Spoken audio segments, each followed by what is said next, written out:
This program is designed to provide general information with regards to the subject matters covered. This information is given with the understanding that neither the hosts, guests, sponsors, or station are engaged in rendering any specific and personal, medical, financial, legal, counseling, professional service, or any advice. You should seek the services of competent professionals before applying or trying any suggested ideas.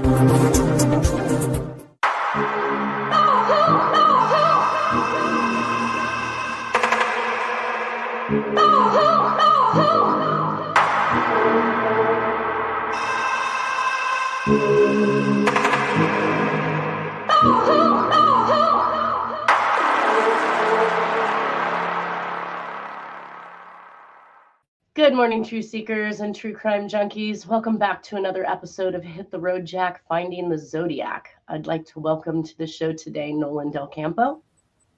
Good morning, everybody. Good morning. Any exciting cases last week? No. Well, I finished a trial and I won. It was a domestic violence. So, Oof. Yeah. I say yay for the win. There was no domestic violence on either side. It shouldn't have been in court. But the other side insisted on going to trial. So we took it to trial and we won. Wow. That is insane. The week before I had a family law trial that I broke even on. But then I had to do an ex parte because the chick didn't follow the court order. Was she your client or the other person? No, the other side. Oh, gotcha. Dictator. Family. Well, I think our show is all about dictators, so that fits right in. Okay. Well, I had a couple of comments off of last week's show, which was Dennis Kaufman's video. Did you get a chance to watch that? Not yet, but I've seen parts of it before, and we've gone over lots of it as well. And I've met Dennis, of course. Right. But I didn't see the actual episode. Okay.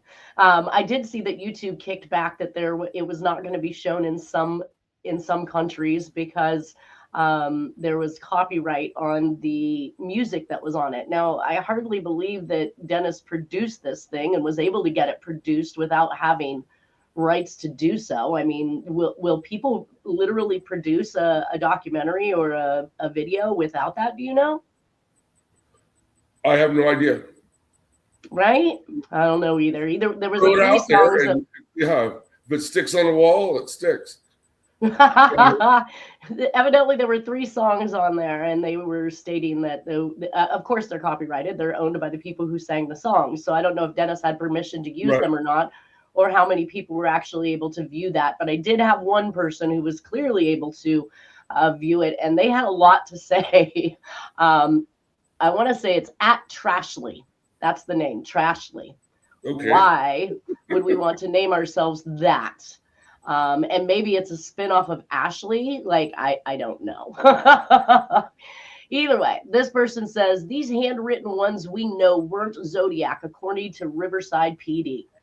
So I'm assuming what they're talking about is the Sherry Joe Bates. And I would like to make a correction for this individual, if they are back to watch the next episode, is that there is no, according to Riverside PD, we're not the Zodiac. Every instance and every evidence, I mean, even law enforcement from the San Francisco and Bay Area joined Riverside to discuss the commonalities between the communications and the author. And it was stated by the document examiners at that time that were working for the government. Now, I know this is one of the quandaries that I have.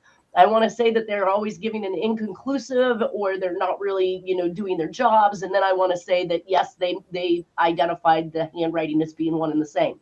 The upside here is that I'm not some lay person doing this podcast. I am a handwriting expert, and this is what I do for a living. So I have viewed these letters. I have made the connection between the authors, and I do believe that the Sherry Joe Bates crime was committed by the Zodiac. And in recent years, they've been trying to do whatever they can to bifurcate these cases and act as though they're not one and the same. And I think that really is because they're just trying to keep the conspiracy from being seen by everybody, which is more people are involved in this than we really actually know. Let's welcome Lindsay. Even Graysmith and others, I think most people know admit that Sherry Joe Bates in Riverside was part of the Zodiac. It was pre-Zodiac. 100%. It was before he had the persona of Zodiac, but it's still the same person or people. Well, you know what's interesting is at the bottom of the 3 notes in Sherry Joe Bates, there is actually, it looks like a number 2 or a Z at the bottom of it. So was he really only Zodiac come Zodiac era, or was he this persona well before then? Who knows? Yep. Right. But it's the same person or people. Good morning, Lindsay. Yes, 100%. Now, good morning. I don't know what was going on. I couldn't. I got in like right when you came on, and then it went, and then like you froze. So I restarted it twice and finally got in. Well, thank you for being here. Yeah. And Juan says sometimes songs are not copyrighted at the time used, but can become copyrighted later on. So that could be a reason why Dennis was able to make the documentary, and then now it's being, copyright cautioned, I guess, if you will. So I know that you wanted me to watch something before today. I think you sent it to me last night. Was that another thing from Noor Jasmine? No, it was actually Candace Owens. And who is that? Girl, y'all don't know who she is? I don't know who she is. I don't know who anybody is. Girl, I'm stuck in my own little research world over here. I'm living in the past. Well,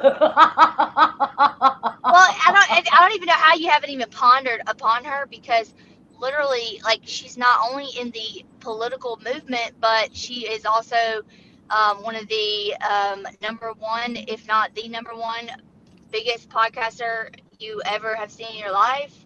Like, she has like 3 million followers. Not really 3 million, but 1 million at least. And she is huge right now because of her following. This is huge for the things that she's talking about, because it all links together with what we are talking about in the whole network and the whole web. So that's why I really was wanting you to watch it, because not only is she continuously, every podcast, she is putting things together, but she is making the connections that we are making. And so it's going to be much bigger audience than I've ever seen that are hearing this. And they're going to be able to put that together. And I'm like, so excited. Yeah. Say that again. Say that again. She's biting on our stuff. Well, I made all of these connections as early as, I want to say, I started obviously in 2009 identifying Jack Terrence as the author of the Zodiac letters, but I really didn't completely put everything together until, all of these individuals, anonymous or not, came in and gave me other letters and other crime sprees across the United States, where I started to put everything together and see this group view. So when I came into it, I honestly looked at the Zodiac like he was just a single person out there, being a jerk, killing people, taunting the police and the media. Yeah. Well, that's what they wanted you to think. Yeah. Right. Yeah. Well, and if anybody knows, you don't start by writing a 3-page letter, right, to law enforcement and to the media right out the gate, which is what he did when he took claim for the first 2 sets of killings. That's too long of a communication. You have baby steps, and here he is not doing it once, but twice and 3 times. So 3 seemed to be the magic number. That's one of their favorite numbers. Yeah. Right. And he loved to leave clues. Like he wrote on the car. At Berryessa and things like that. He was. Well, and you have to be very brave. Every single postcard and whatnot, every communication had clues in it, and the ciphers all clues. Yeah. Well, and I'm waiting for them to come back and tell us eventually at some point, because this is just, it feels like the way it's going is that the Zodiac didn't write on Brian Hartnell's car. I'm waiting to hear this next.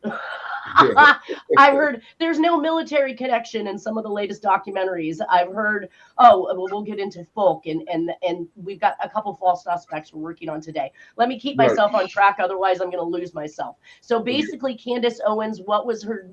She was basically just outing everybody.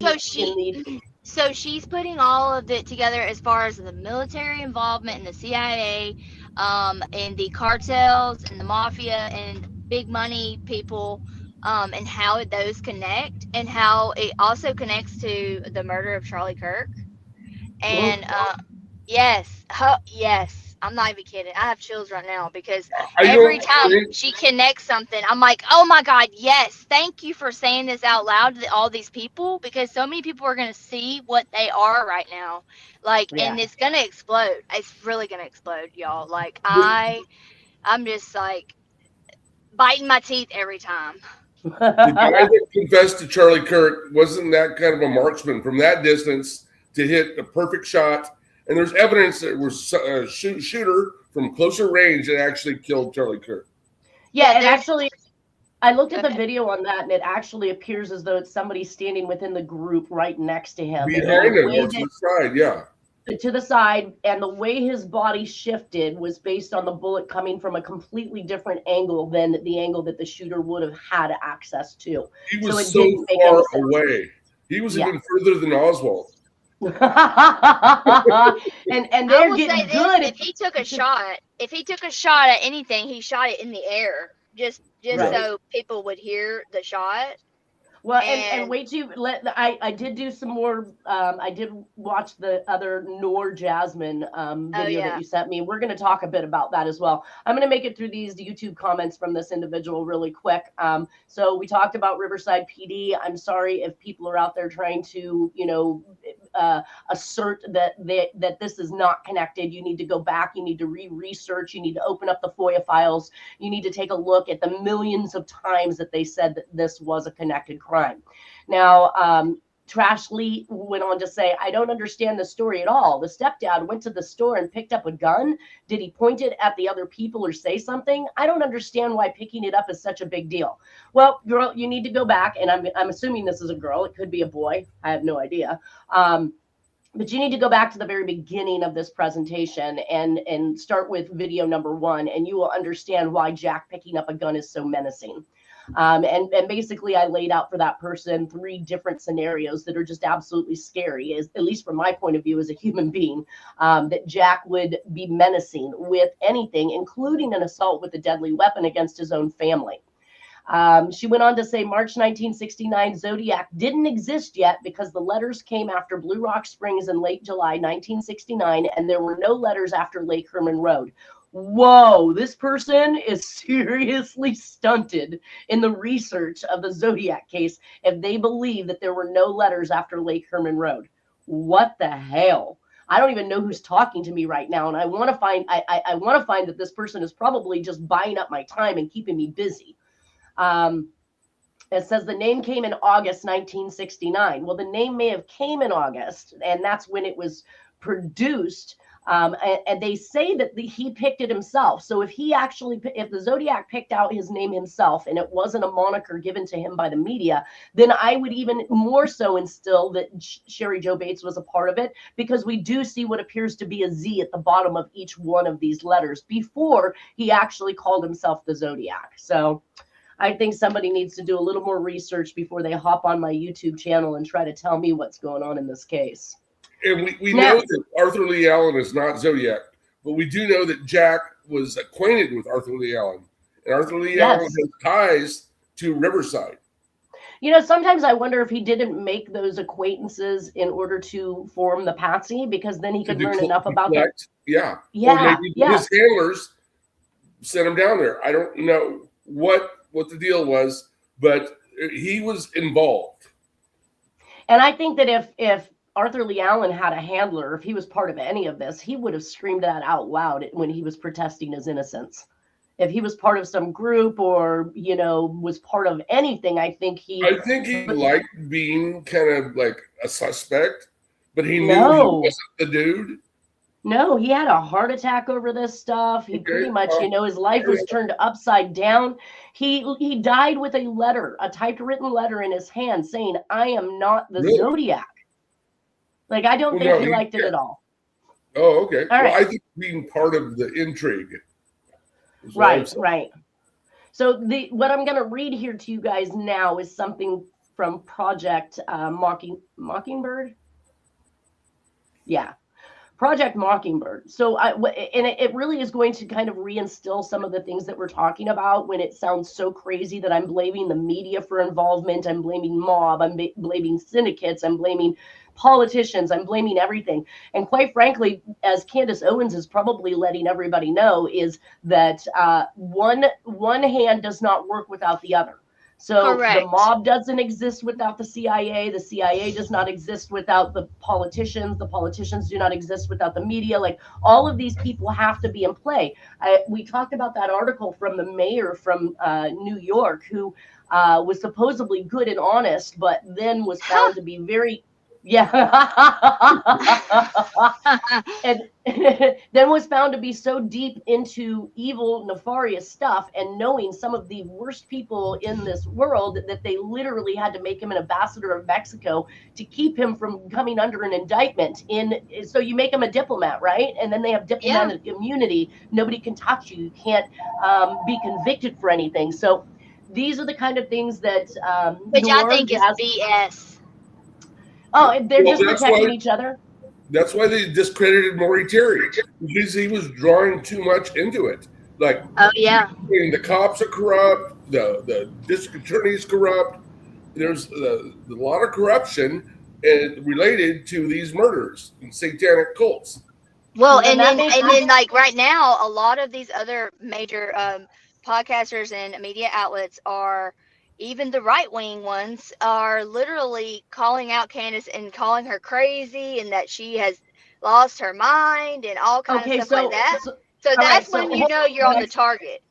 No, that doesn't necessarily mean that either, because I think with Jesse Ventura and Joe Rogan and some of these people, I think that they are specifically paid for this. We're going to talk about what they will do to create a narrative in our mind. So it looks like they're on our side because they're outing these individuals, but then there's a certain front that is attempting to make them look crazy and insane. And I think that the whole entire process is really just to kind of satiate those that obviously know something's going on with our government and don't really have any resources or outlet for that information. So they seek that information from these individuals. I've reached out to these people, and none of them have taken me up on discussing this case with me. And that tells me volumes, because if they were truly somebody that believed that these things were going on, they would entertain something like this and not just push it underneath the rug. So Noor Jasmine is somebody that Lindsay has introduced me to, basically through her podcast. And so I watched the podcast this last week, and this is some of the stuff. So Project Mockingbird was basically like an MK Ultra program, only this one was set against the United States. So when we talk about things like Hearst making the comments that you get me the pictures, I'll get you your war, right? So he's saying, make stuff up, yellow journalism. Let's just create what we need to create, and I'll get you your war. So I want you guys to pay attention to and another thing I don't really quite understand is that how Noor Jasmine comes across all of these unredacted documents. I've never seen such clean, pure documents where you could read everything. And she that last one was amazing.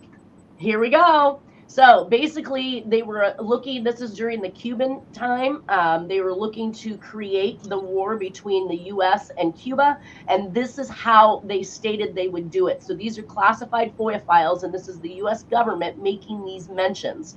So it says a series of well-coordinated incidences will be planned to take place in and around Guantanamo to give genuine appearance of being done by hostile Cuban forces. Keep that in mind. They're going to create this scenario. So to me, this is a Charlie Kirk. This is a school shooting. This is all these other antagonistic situations, just like the Zodiac. You guys are going to hear the actual I have chills. Oh my God. You're going to hear the actual blueprint for how they create this chaos and these antagonistic situations, even to the point where they create things like Black Lives Matter. They create these things in order to keep us in a state of unstableness, if you will. So let's go down the list of what they're willing to do. Remember the name. You're gonna get. Oh, you nailed it. Hold on, we're gonna get there. Yeah. What did Nolan say? I missed it. Remember the Maine. That was when they. Hold on. Nolan. Let's not. Okay, we'll wait. Let's not jump above me. Yeah. Okay. So This is what they're going to do. This is their plan for creating the Cuban War. So, incidents to establish a credible attack, not in chronological order. Number 1, start rumors, many. Use clandestine radio. Number 2, land friendly Cubans in uniform over the fence. So these are our friends. These are friendly Cubans that we're going to land over the fence to stage an attack on the base, to make it look like these friendlies are looking to attack us. Capture Cuban-friendly saboteurs inside the base. Start riots near the base main gate, friendly Cubans. Blow up ammunition inside the base, start fires. Burn aircraft on the airbase, sabotage. Lob mortar shells from outside of the base into the base, some damage to installations. Capture assault teams approaching from the sea or vicinity of Guantanamo City. Capture militia group which storms the base. Sabotage ship in the harbor, large fires, naphthalene. Sink ship near harbor entrance. Conduct funerals for mock victims. Mock victims, you guys. Yes, I know. I can't even, you know, when people said things like, oh, the school shooting was fake and these people went on, they were just actors and then they went on to live their lives later somewhere else, they didn't really die. I thought that's just too much for my mind to conceive. We watch these people be shot or we watch them, you know, wheeled out in a gurney. They literally have a recipe for this. Yep. Let's see. B, United States would respond by executing offensive operations to secure water and power supplies, destroying artillery and mortar emplacements which threaten the base. Commence large-scale United States military operations. A, remember the Maine. Number 3 is a remember the Maine incident could be arranged in several forms. And A, we could blow up a U.S. ship in Guantanamo Bay and blame Cuba. This is our U.S. government, you guys. Or Spain. They're blaming Spain. Yeah. Right. So now, Maine, I had to look that up. Obviously, when I get my claws into something, Nolan, you know me, I'm going to take it further. I'm like, what the heck is remember Maine, right? Maine was the United States Navy ship that sank in Havana Harbor on 15th of February, 1898, contributing to the outbreak of the Spanish-American War in April. U.S. newspapers engaging in yellow journalism to boost circulation claimed that the Spanish were responsible for the ship's destruction. The phrase, remember the Maine, to hell with Spain, became a rallying cry for action. Although the Maine explosion was not a direct cause, it served as a catalyst that accelerated the events leading up to the war. Maine was sent to Havana Harbor to protect U.S. interests during the Cuban War of Independence. She exploded and sank on the evening of 15th of February, 1898, killing 268 sailors, or 3/4 of her crew. In 1898, a U.S. Navy Board of Inquiry ruled that the ship had been sunk by an external explosion from a mine. However, some U.S. Navy officers disagreed with the board, suggesting that the ship's magazines had been ignited by a spontaneous fire in a coal bunker. The coal used in Maine was bituminous, which is known for releasing fire damp, a mixture of gases composed primarily of flammable methane that is prone to spontaneous explosions. An investigation by Admiral Hyman Rickover in 1974 agreed with the coal fire hypothesis, penning a 1976 monograph that argued for this conclusion. The cause of her sinking remains a subject of debate. So this is what they create, right? The debates. Aren't we here now debating what all of this is about? It was like, what's that? In Vietnam, when they had a false attack on a United States ship to escalate the war. Exactly. That's what the Maine was. Yeah.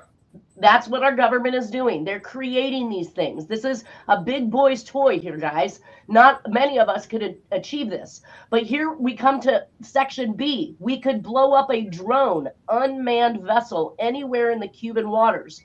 They had drones back then. Yes. Exactly. I know. So when I try to tell people that these things are staged or these things are occurring or technology is 50 years in advance, this is another huge key point that I've shown through these presentations, amongst many other things, that these things existed well before our knowledge. Now, when was 1898? Yeah, it was. No. 1898 was Maine. The Maine, this is the Cuban. This is the Cuban event, which I want to say is what? Early 60s? When is Cuba? Oh, you mean Bay of Pigs? Well, that's the Cuban War, right? So I'm assuming No, that these the Spanish-American War was 18. I'm not talking about the 98. I'm not talking about the Spanish-American War. The Okay. use of the drones came in the Cuban event. Mm-hmm. I'm back to the Cuban event now. Well, so the when I Maine said was a Cuban event. No, Maine was not a war Cuban over event. Cuba. It was a Spanish war. But over Cuba. I didn't see anything mentioned about Cuba in here. Yes. Okay, well, but you would come forward to Guantanamo, which is a whole different thing. That's a United States base in Cuba. Correct. But okay, but this is much years later. Guantanamo Harbor. Okay, well, I didn't understand that the Maine was part of a Cuban war. That's 1898. I'm here in the current. They called it the Spanish-American War because Spain was in control of Cuba at the time. The United States wanted to take it away from Cuba. So they've been doing this to Cuba. They've been doing this to Cuba then for a very long time because that's it was a colony forever since 1898. Okay, but what is the more recent Cuban war? The Revolution in 1960. Yeah, the 60s. That's what I was saying, in the 60s. So as early as the 60s, this is when this Project Mockingbird is taking place. Now, the drone, again, one quick point, Nanette. Even after the Cuban Revolution, Castro and all that, and Che Guevara, the United States has always had a military base in Cuba. To this day, we still have Guantanamo in Cuba. That's the United States military base in Cuba. We have no reason to fear Cuba. I feel that Hearst's I feel like if I went back to look at the information where Hearst said, if you get me the pictures, I'll get you your war, he was talking about Cuba. So there was this all in from the media, from the politicians, from everybody to create this war, which makes the 9/11 events even that much more stronger in my mind that this was something that was devised and planned by our own government. 100%. It goes on to say we could arrange to cause such incident in the vicinity of Havana or Santiago as a spectacular result of Cuban attack from the air or sea or both. The presence of Cuban planes or ships merely investigating the event of the vessel could be fairly compelling evidence that the ship would add credibility, especially to those people that might have heard the blast or have seen the fire. The U.S. could follow up with an air-sea rescue operation covered by U.S. fighters to evacuate remaining members of the non-existent crew. Casualty lists in U.S. newspapers would cause a helpful wave of national indignation. Casualty lists. They're going to create a casualty list. This is school shootings 101. Let's see. We could develop a communist Cuban terror campaign in the Miami area, in other Florida cities, and even in Washington. The terror campaign could be pointed at Cuban refugees seeking haven in the United States. We could sink a boatload of Cubans en route to Florida, real or simulated, in parentheses. We could foster attempts on lives of Cuban refugees in the United States, even to the extent of wounding in instances to be widely publicized.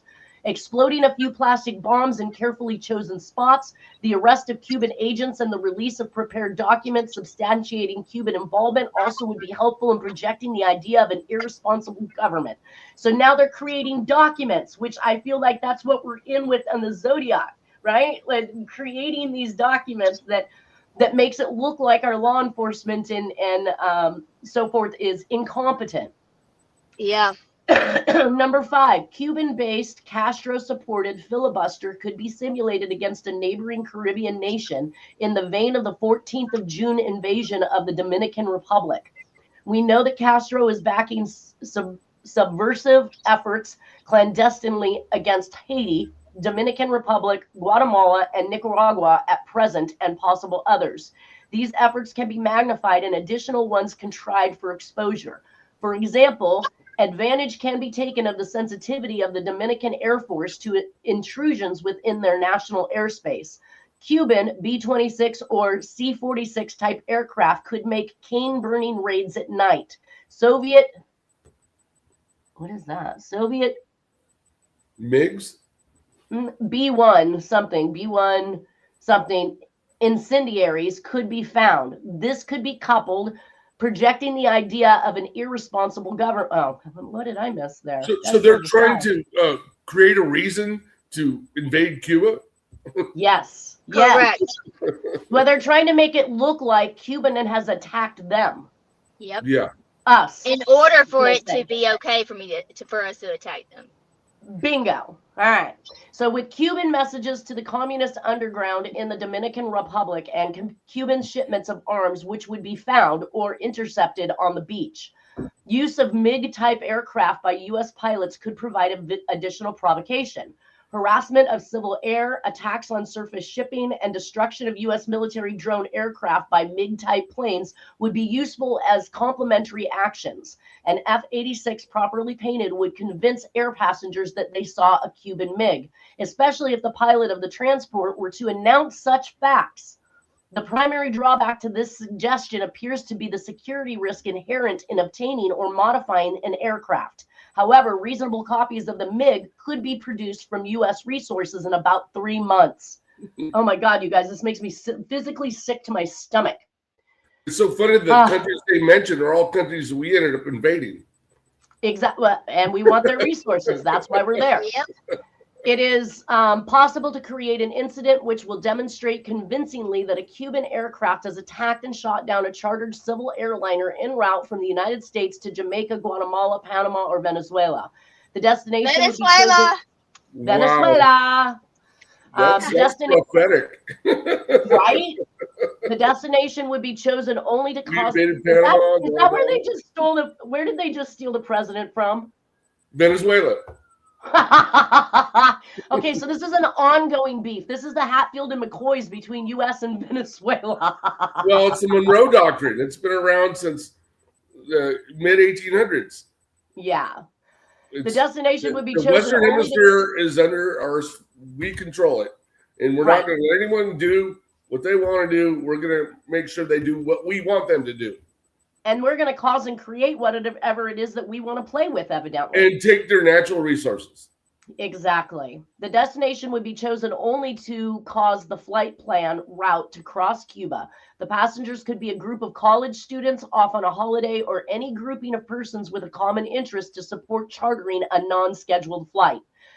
A, an aircraft at Eglin Air Force Base would be painted and numbered as an exact duplicate for a civil registered aircraft belonging to a CIA proprietary organization in the Miami area. At a designated time, the duplicate would be substituted for the actual civil aircraft and would be loaded with the selected passengers, all boarded under carefully prepared aliases. All of them. The actual registered aircraft would be converted to a drone. And there you go. Right? Wild. Yeah. So this is all a proposal. What's that? Say that again? It's a proposal. It's all wood. It was plans, basically. It was planned. Maybe they were followed through with, or maybe not. We don't know. But yeah, that sounds like it was the way it's worded, like a proposal for action. And to and misinformation.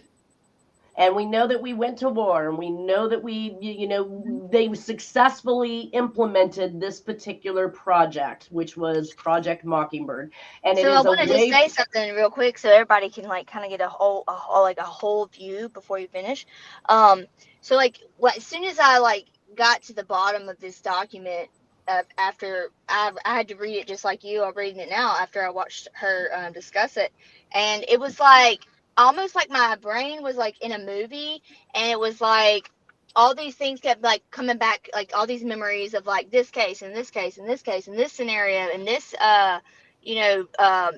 disaster and this and that, and it's all of it in a movie when you see it all flash back, and that was flashing through my head, and I'm so now it all literally makes you question everything. Well, and this is why I don't watch the news and I don't watch commercials and all of these things. The reality is I had a girlfriend that went on to intern at NASA. Very smart cookie, but book smart, not street smart. And I had mentioned to her that I felt that a majority of our movies and things are used to set a desensitization process against us, to give us little bits and pieces of things that are already occurring so that when they actually come out for the public to view, we've had a little taste of it. It isn't a shock, right? Kind of things like the Jetsons or Star Trek, where you are talking to somebody on a video screen. She said, Nanette, that's not true. Maybe they made it for entertainment value, and then people turned around and tried to actually build it, and that's the way it came about. I'm like, no. Who No. did she work for again? Say who she worked for again. She interned for NASA. She was going to UC Davis. Well, no, whenever they sign up for that job, they have to sign a paper. No. She was just a student intern. Oh. She was a student at UC Davis interning, doing her internship at NASA. And we had this conversation before she even did the internship. But I tried to express to her that the movies and theater try to set a precedence ahead of time so that it's not so shocking when these things occur. So now we talk about the drone, right? When the drone came out, we've been seeing visions of this through media and through TV for quite some time before it became a reality and was put in any of our hands. And now we can see that the drone existed at a minimum in the 60s, which it probably existed before that in order for them to have used it efficiently in the 60s. So I think that that's their way. And some of the things that iRobot, right? Talking about AI and robot. I just heard that I think it's China that actually has robot dogs on their borders. Oh yeah, I've heard that, but I don't know if it's true. Well, but we had a movie that came out showing a robot dog, right? Like, so all I'm saying is that the things that were being shown in the media is not somebody coming up with a bright idea. It is somebody who already knows and is being fed. So the media and Hollywood and the high up, elite in this area are being fed with this information in order to make a movie off of it where they still make more money. Again, one hand doesn't exist without the other. Go ahead, Nolan. Exactly. Yeah, I just saw like the second or third Twilight Zone episode, and they have a human robot in black and white, early 60s. It's crazy. It was just last night on cable. Well, I recommend anyone to go back and watch even old movies to see what we're talking about. That's where I get a majority of my information is now hopping back to the older films, just like it was a 1984 or 89 Outbreak movie with Dustin Hoffman, and they had gone into the hospital room and what? I'm old. No, 84 is an old. Well, I watched it obviously after the outbreak of COVID. And so to hear them go into the emergency room and discuss the fact that 54% of Americans were viral resistant that had particular blood types, I then was like, what? Could that even possibly be true? I would have thought any other day that was just set for entertainment. But when I actually did the research, it did turn out to be true. 23andMe, DNA had done a study on blood types and those that were either asymptomatic or viral resistant to the COVID strain. So it was obviously genetically engineered for those with a blood type, and probably they were more susceptible to sicknesses and illnesses, and it being gauged towards that, I think, was kind of aimed at them. But it was interesting to see that we had a movie about an outbreak, and that's where that information came out of, which I would never have known otherwise anywhere else. True. Okay. Yeah. And it was true. Well, and I also I recommend people to go back. This is kind of funny, but I'm being dead serious.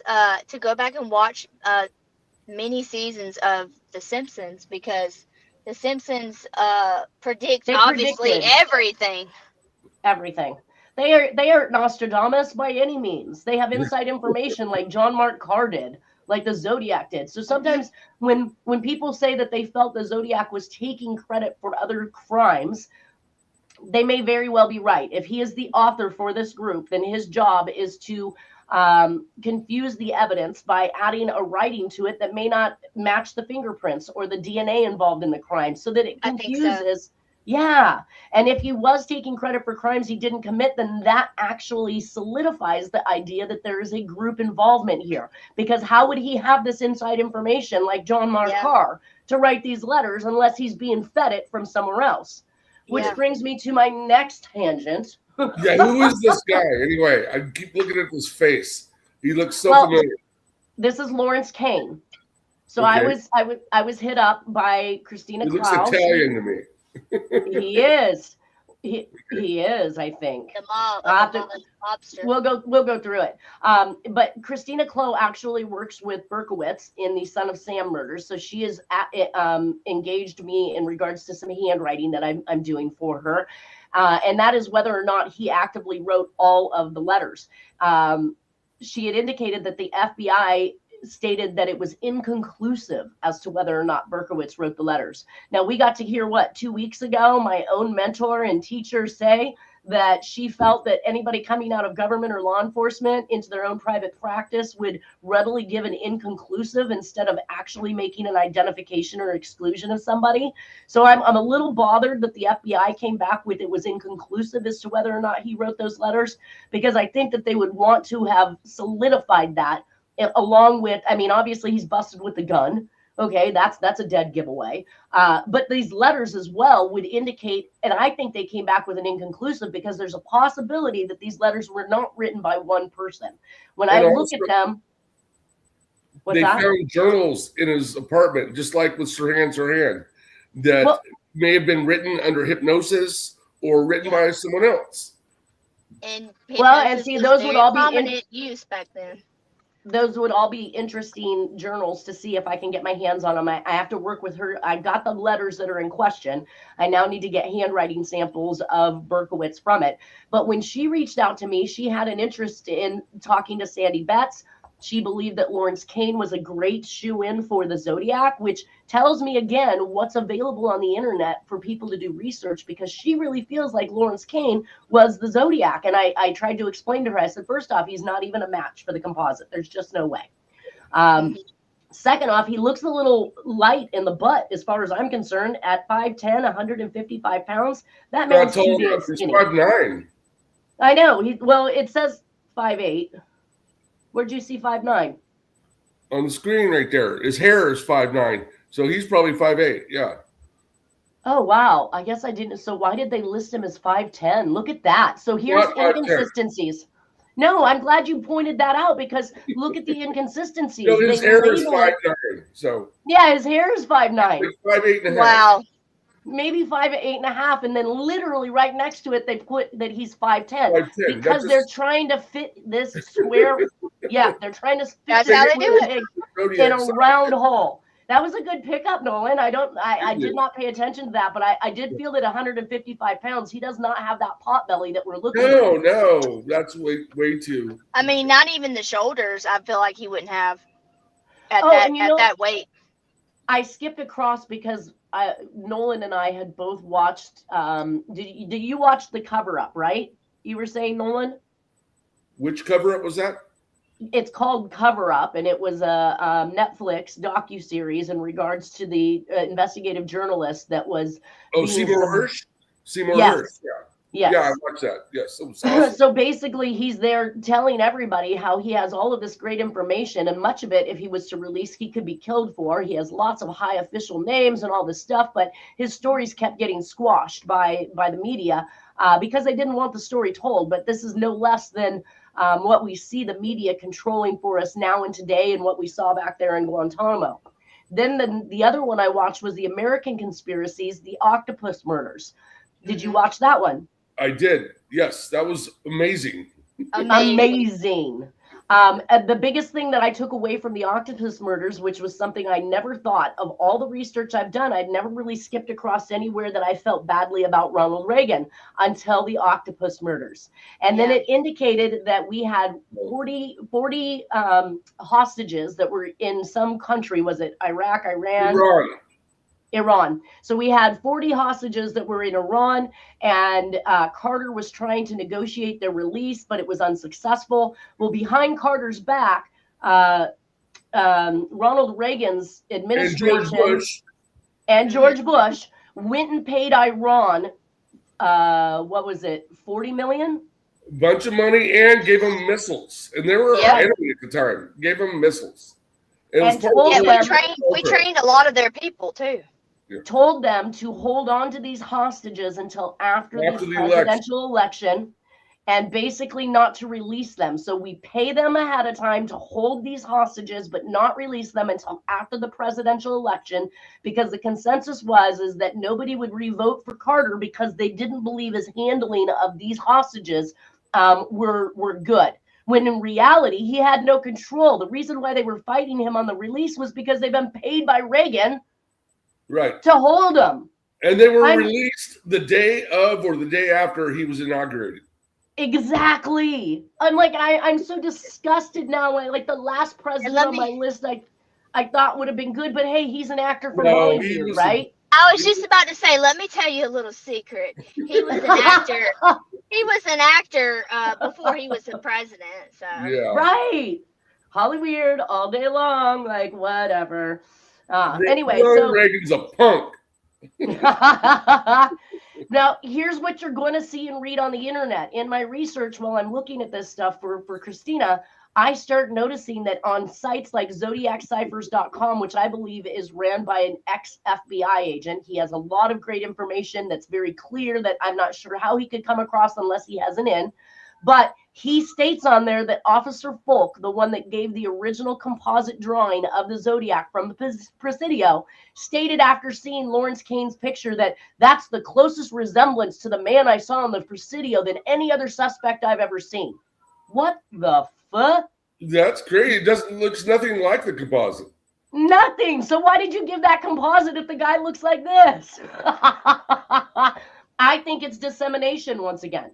They are setting the precedents for people to be confused about what's really going on. He looks absolutely nothing like the composite. Here we go. Here's the composites all day long, right next to him. Not in any instance does this man at all look like these composites. No, he looks like Ted Bundy more than that Zodiac. And how did Ted Bundy escape? That's terrible. The worst thing about Ted Bundy is they had him in custody in Utah, and the cops let him escape. He went to Florida and killed more women. That's terrible. He hopped they out let him out. Somehow I think they let him out. Keyword there, Noah. There's more to the story about Bundy. There is, and they let him out in Utah. What Utah. He escaped from a library. The Mormon I thought he was state in the of courtroom. Utah. I thought he was in the library of the courtroom when he escaped. Library of somewhere, but he climbed out a window and escaped. Yeah. Oh, well, get this. He's a killer, a serial killer. You let him escape? Really? In your watch? You know what's even crazier is that this picture up here in the right-hand corner, if you guys can see it, is labeled Lawrence Kane. That man does not look anything like that man. Alan. I think that's Alan, isn't it? No. Alan who? Lee Allen? The latest one that they say is the Zodiac. I don't know. Yeah, it might be Lee Allen. Yeah, Arthur. No, that's not Arthur Lee Allen by any means. All right. Well, it's not that dude. No, it certainly is not. And I don't know why it's listed Lawrence Kane. Again, oops, whatever. They're not responsible for being correct. So I did actually find some of Larry Klein's information. Now, we can see up here that he was initially named Larry Kane, Lawrence Kane, or Kaye, sorry, Kaye. Then he changed his name to Larry Klein. That's we can what they see do. that his handwriting is very rudimentary. It's not very honed in or mature. It's a typical guy's handwriting, if you will. They don't spend a lot of time practicing it, so it's kind of rough and ready. Let's see here. Rough and ready. They also showed some certificates. See, and now when I look at this, see, please print with name or use typewriter. Employees request for change in records. So he's changing his name on his employee record from Larry Kaye to Larry Klein, it looks like, or vice versa. Either way, I couldn't find anything in all of my research that showed that he ever used Kane. I think that, again, is probably media induced. They've, because they think they found Kane in the 340, which is really Caen. I found that to match more with Herb Kane than I found it to match Larry Kane, especially since it's 240 cipher. Yeah. So as I went through here, there was not a lot to be able to determine other than this man also had a frontal lobe injury that caused his handwriting to be pretty lousy. So if you look at this, he writes in all caps. He does not really use any lowercase letters. I think that we would have seen a lot more droppings of capital letters, but look how off kilter and back and forth this is. Oh He my writes gosh. his capital letters. It looks like higher up. We got about 25 seconds here. I wanted to make it through this handwriting. We didn't. We can pick this up next week. Either way, I did find that he was not the author of the Zodiac. There's just really no way he could be, especially with this type of handwriting.